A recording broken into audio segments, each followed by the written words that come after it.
Alors nous sommes le mercredi 27 février 2019, nous sommes à Toulon, j'ai quelqu'un au téléphone, j'ai lui demandé de se présenter, bonjour. Bonjour, Marie-Thérèse Chevalier, maire adjoint, déléguée à la culture à Carqueiranne. Et vous nous appelez de Carqueiranne, bien entendu. On est ravis de reprendre contact avec vous puisqu'on avait fait un interview il y a fort longtemps. C'était sur la place devant la mairie, on s'en souvient. Merci pour ce magnifique souvenir. On s'est revus bien sûr hier.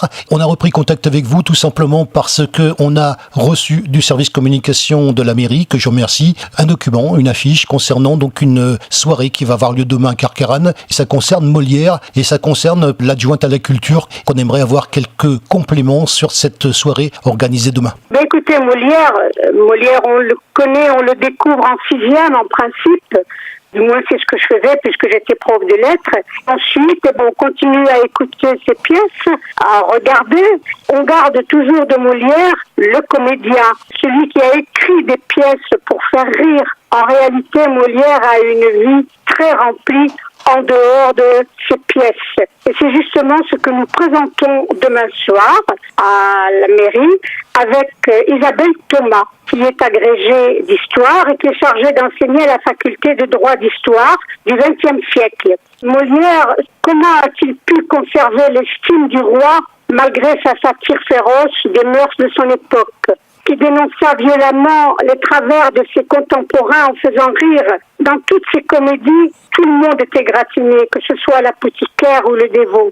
Et puis, Molière, pour moi, c'est un peu le féministe avec l'école des femmes. Molière a eu une vie très remplie en dehors de ses pièces, un peu agitée. Alors, si vous voulez en savoir plus, je crois qu'il n'y a qu'une chose à faire, c'est venir demain soir à 20h30, écouter la conférence.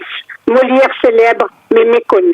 Alors bien sûr, j'ai une question à vous poser en ce qui concerne ce genre de conférences qui se tiennent à la mairie. Vous en faites d'autres dans l'année ? Oui, bien entendu. Alors nous en faisons aussi bien à la mairie. La prochaine aura lieu le 25 avril. Ce sera Les Femmes Fatales, qui sera présentée par François Martin. Et puis nous en avons aussi à la médiathèque. Nous en avons 3 à la médiathèque, 3 ou 4 selon le calendrier à la mairie, et assez diversifié pour plaire à tout le monde. Alors ce genre de manifestation qui est destiné par définition à un public, mais un public qui accepte justement ce genre de contenu, qui est la culture, vous avez réussi au fur et à mesure à le fidéliser. Comment vous avez fait pour fidéliser un public dans ce style de conférence? Quelle réaction vous avez du public par rapport aux conférences que vous organisez? D'abord, si le public est là, c'est qu'il avait envie de venir. Et pourquoi le public vient aussi nombreux à nos conférences? C'est parce que jusqu'à présent, nous leur avons toujours offert quelque chose d'intéressant. Les gens qui ont vu, qui ont écouté nos conférences reviennent parce qu'ils savent qu'ils vont avoir encore quelque chose de très bien ce soir-là. J'ai fidélisé mes auditeurs de cette façon.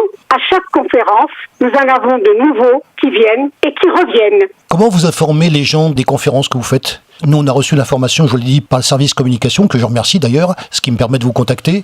Mais à votre niveau, comment les gens sont prévenus? De plusieurs façons. Nous avons la brochure des événements que tout un chacun trouve dans sa boîte aux lettres et qui annonce tout ce qui va se passer sur le premier semestre. Ensuite, nous avons les invitations que nous envoyons.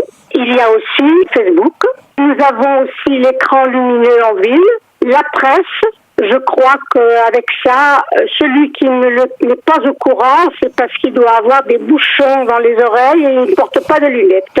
Donc ils sont là. Est-ce que c'est l'occasion aussi qu'à un public qui aime la même chose de se rencontrer? Les gens viennent assister aux conférences. Est-ce qu'il y a aussi une affinité de la part du public qui a peut-être aussi plaisir à se rencontrer sur ce genre de manifestation? Oui, bien sûr. Il y a toujours à la fin de la conférence ce que j'appelle le verre de l'amitié. C'est ça. Les gens en restent et ceux qui ne se connaissent pas, eh bien, font connaissance et ceux qui sont fidèles et qui se connaissent discutent.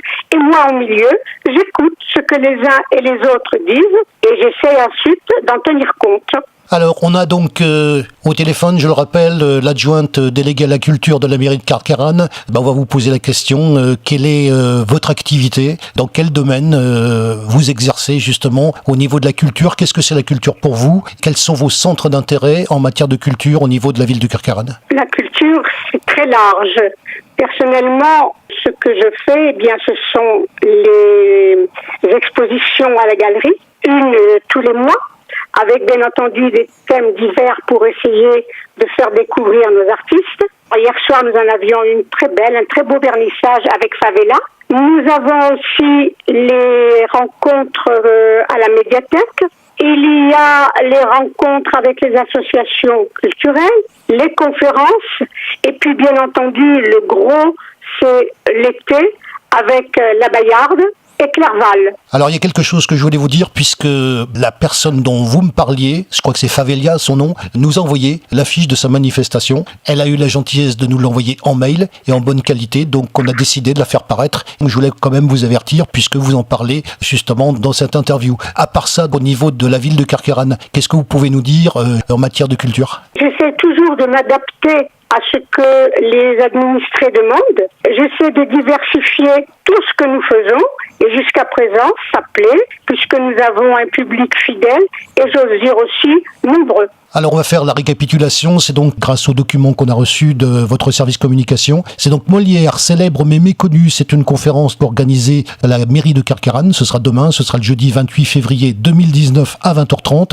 l'hôtel de ville qu'on connaît, c'est aussi là qu'on s'est rencontrés il y a quelques années sur la place, il y avait donc une manifestation, on l'avait couvert, et donc le plaisir de vous recontacter à nouveau. On a dans ces interviews par téléphone une tradition, ça s'appelle le mot de la fin, c'est vous qui concluez le sujet, le mot de la fin, c'est pour vous. Bien écoutez, en tant qu'adjointe à la culture, il me vient à l'esprit cette phrase, la culture, c'est ce qui reste quand on a tout oublié. Je demande à tout le monde de tout oublier, sauf la culture à Carqueiranne.